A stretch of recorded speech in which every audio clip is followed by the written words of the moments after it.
Switch packs, they're finally here. We have them in small switch packs, big switch packs, with 2 different variants. You probably know the L60 switches. These are by default installed on your Lekker edition, Wooting HE or 60 HE. And we now also have a new sibling, the L45.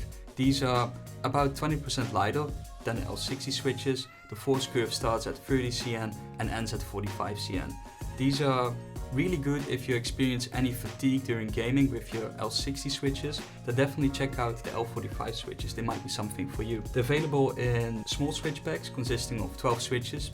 It's great if you just want to swap out your WASD key or if you're a hobbyist and make your own device. If you want to swap out your whole keyboard, then look into the big switch packs.